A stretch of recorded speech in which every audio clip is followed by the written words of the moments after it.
দেশের ২৩তম রাষ্ট্রপতি নির্বাচনের জন্য প্রস্তুত নির্বাচন কমিশন, তবে এখনো ঠিক হয়নি দিনক্ষণ।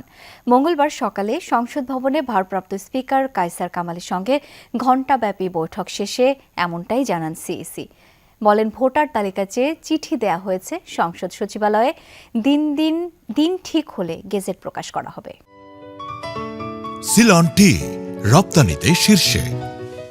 গেল শুক্রবার মোহাম্মদ শাহাবুদ্দিনের পদত্যাগের পর অস্থায়ী রাষ্ট্রপতির দায়িত্ব গ্রহণ করেন জাতীয় সংসদের স্পিকার হাফিজ উদ্দিন আহমদ। সাংবিধানিক বাধ্যবাধকতা থাকায় আগামী ৯০ দিনের মধ্যে রাষ্ট্রের ২৩তম রাষ্ট্রপতি নির্বাচন করতে হবে সংসদ সদস্যদের।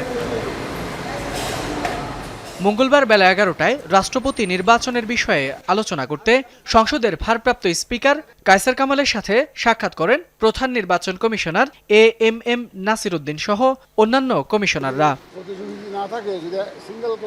প্রায় ঘণ্টাব্যাপী আলোচনা শেষে প্রধান নির্বাচন কমিশনার জানান, সরকার যখনই চাইবে রাষ্ট্রপতি নির্বাচন আয়োজনে প্রস্তুত নির্বাচন কমিশন। এখনো কোনো চূড়ান্ত কোনো দিনক্ষণ আমরা ওইভাবে ঠিক করি নাই। আমরা বলেছি যে কোনো সময় রাষ্ট্রপতি নির্বাচনের জন্য প্রস্তুতি আমরা নিয়ে রেখেছি, কারণ আমাদের আবার স্থানীয় সরকার নির্বাচনের একটা প্রস্তুতির ব্যাপার আছে, ধর আমাদের ওদিকেও ব্যস্ততা আছে, সুতরাং এটা আমরা করে ফেলবো, এটার জন্য আমরা প্রস্তুত আছি।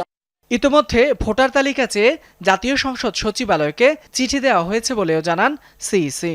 ভোটার তালিকা হয়েছে, ভোটার তালিকা নিয়ে বলেছে, আমরা চিঠি দিয়েছি, ওনারা আমাদের কাছে ভোটার তালিকাটা দিবেন, দিলে এটা যত দ্রুত সম্পর্ক ওনারা দিবেন। আমরা আজকে চিঠিটা দিয়েছি ওনাকে। এ সময় সাতক্ষীরা ৪ আসনের এমপি গাজী নজরুল ইসলামের বিষয়ে কোনো আলোচনা হয়নি বলেও জানান সিইসি। সংসদ থেকে বিষয়টি ইসিতে পাঠালে ব্যবস্থা নেওয়া হবে বলে জানান তিনি। ফয়সাল মাহমুদ, যমুনা নিউজ, ঢাকা।